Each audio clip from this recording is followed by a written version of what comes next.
Here's a story you might not know, but one you should. Ever heard of the Osage Reign of Terror? In short, it was an epidemic. An epidemic of murder, greed, and secrets in the heart of Oklahoma. It wasn't just a few suspicious deaths, oh no.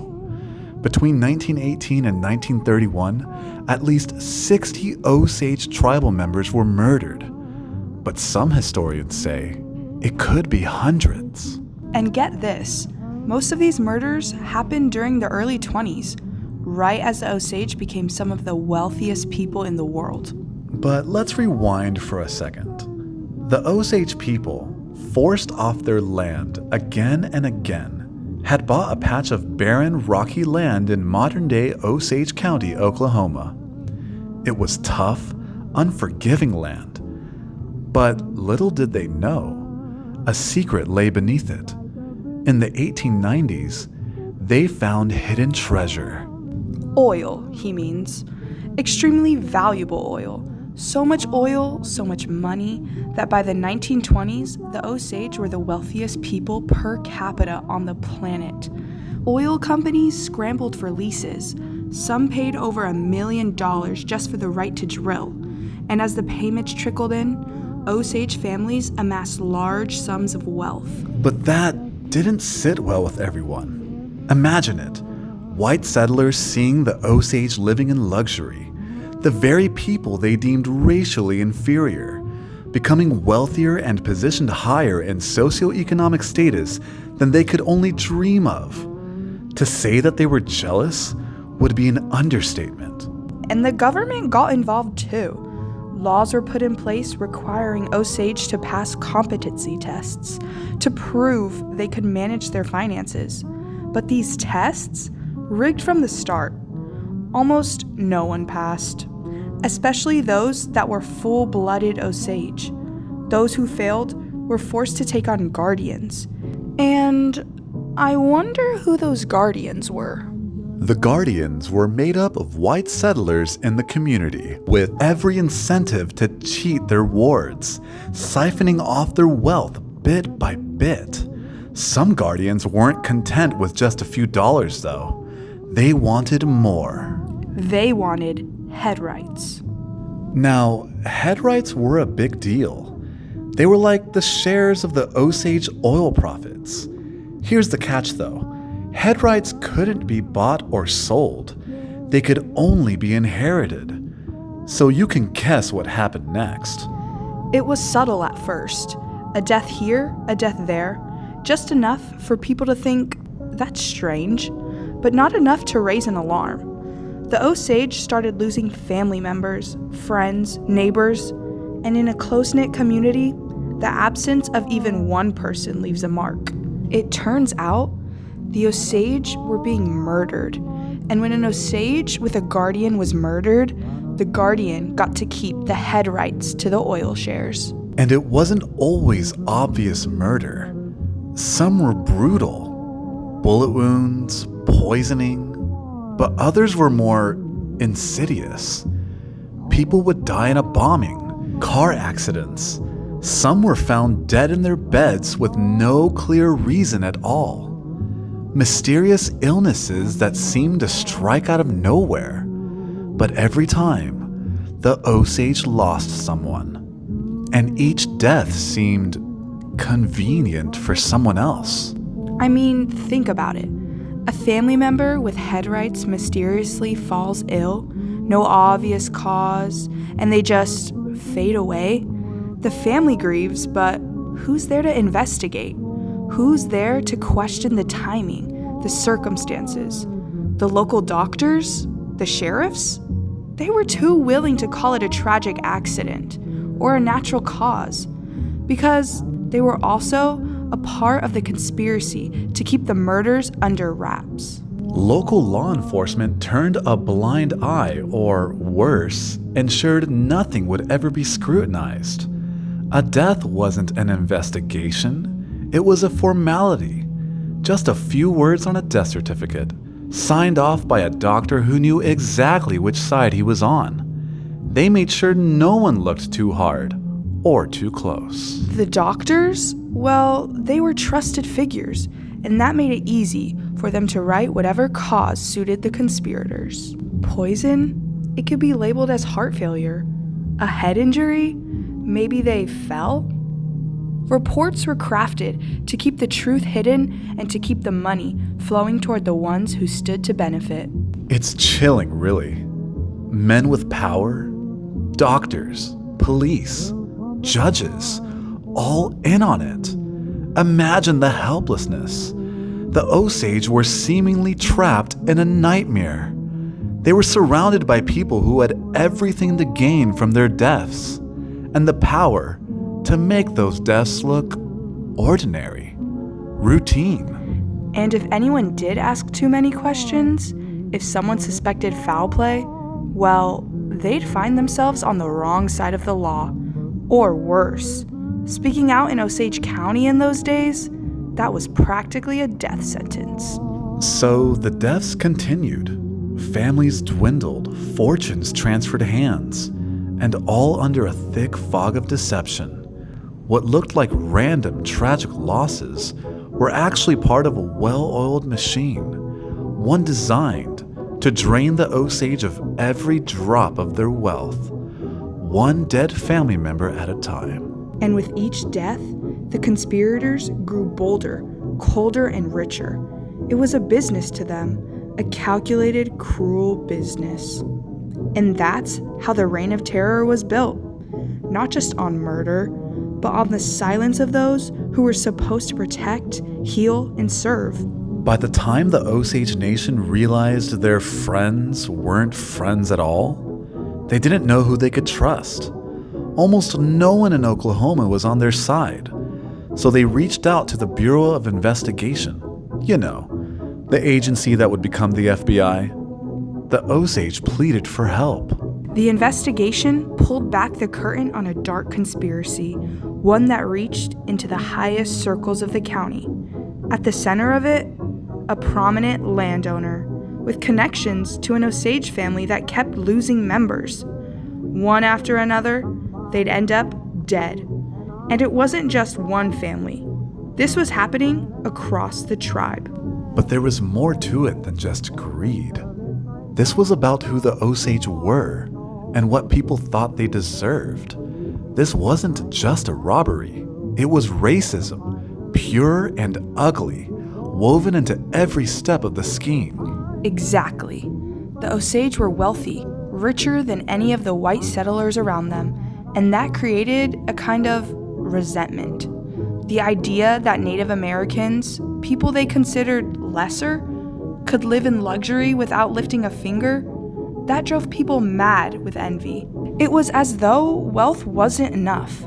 Native American wealth, coming from land that wasn't even supposed to be valuable. It felt like an insult to some. The plan to take it all wasn't just about money. It was about putting the Osage back in their place. This idea that they somehow didn't deserve the fortune they'd come into, that they possibly couldn't be trusted with it. That was just racism, dressed up as policy. Think about those competency tests the government introduced.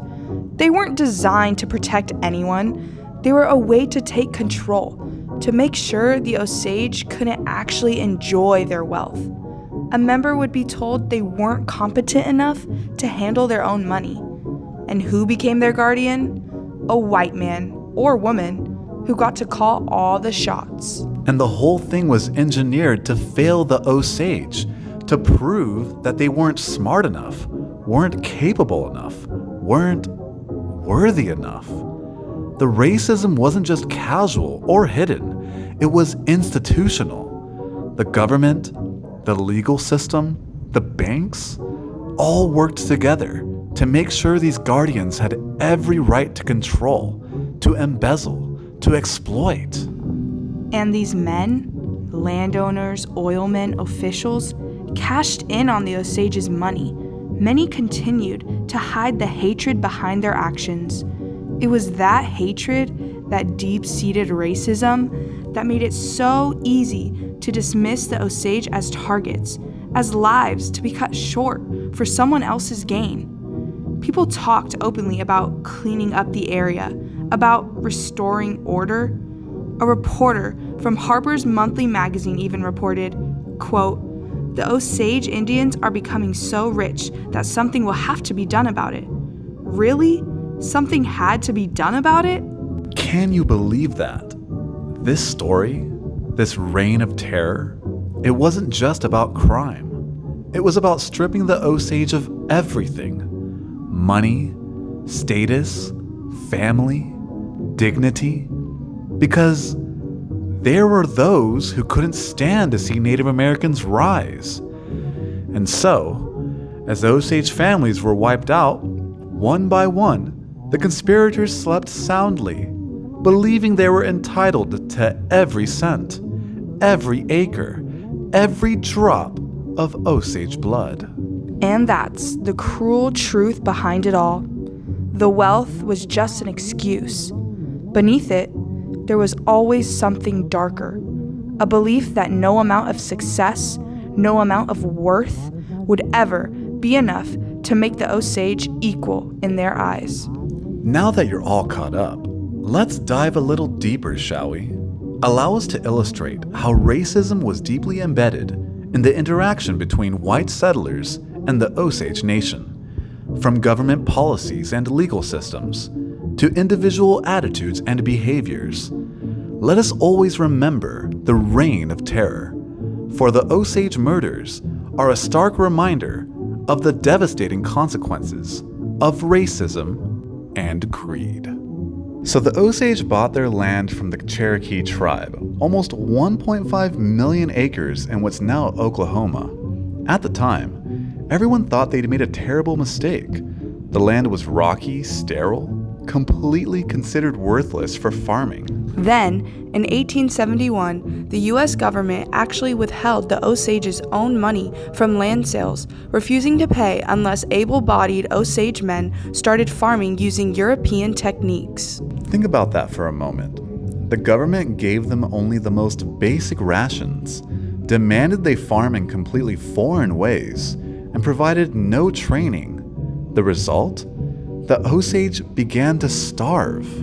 But in 1894, everything changed. An Osage tribal member noticed a rainbow-like substance floating on a creek. They showed it to a trader named John Florer, and John wasted no time in securing rights to start drilling oil. By April 1897, the first commercial oil well was pumping in Indian Territory, Oklahoma. Within 8 years, there were more than 300 oil wells. At first, the Bureau of Indian Affairs wasn't exactly fair about it. The Osage only received 10% of the profits. But in 1906, the Osage pushed back. They negotiated the Osage Allotment Act, ensuring they'd keep their mineral rights. Those rights were distributed among tribal members as head rights. By 1926, the average Osage family with 3 children was receiving $65,000 annually. That's over $1 million a year in today's money. The newspapers of the time couldn't stop talking about it. Osage people living in mansions, wearing diamond rings and fur coats, sending their children to the finest schools. They even hired servants, Black, Mexican, and sometimes white immigrants. And those white servants? They faced ridicule from other whites who looked down on them for working for Native Americans. But no one was more outraged than poor whites, who considered themselves racially superior. Which brings us to March 3rd, 1921. Congress passed a law requiring the Osage to prove their competency to manage their own money. Fail the test, and believe me, it was designed for failure, and you'd be assigned a white guardian to control your finances. There wasn't even a real test. Court officials would ask whatever questions they wanted, and if you were full-blooded Osage, it didn't matter how intelligent or capable you were. Those corrupt officials would still declare you incompetent. One Osage woman was even declared incompetent because she saved too much money.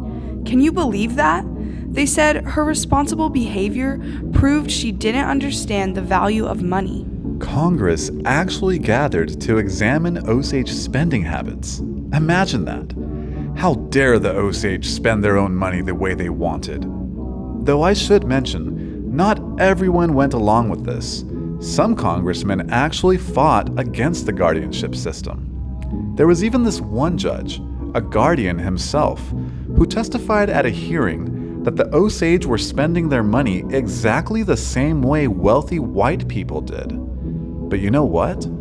That didn't fit the narrative the United States government wanted to believe. Even more disturbing, Osage with guardians couldn't withdraw their own money, not even for medical bills or education. By 1924, a study found that guardians had stolen around $8 million from their wards' accounts. $8 million stolen in just 3 years. And the corruption around these guardianships, it went deep.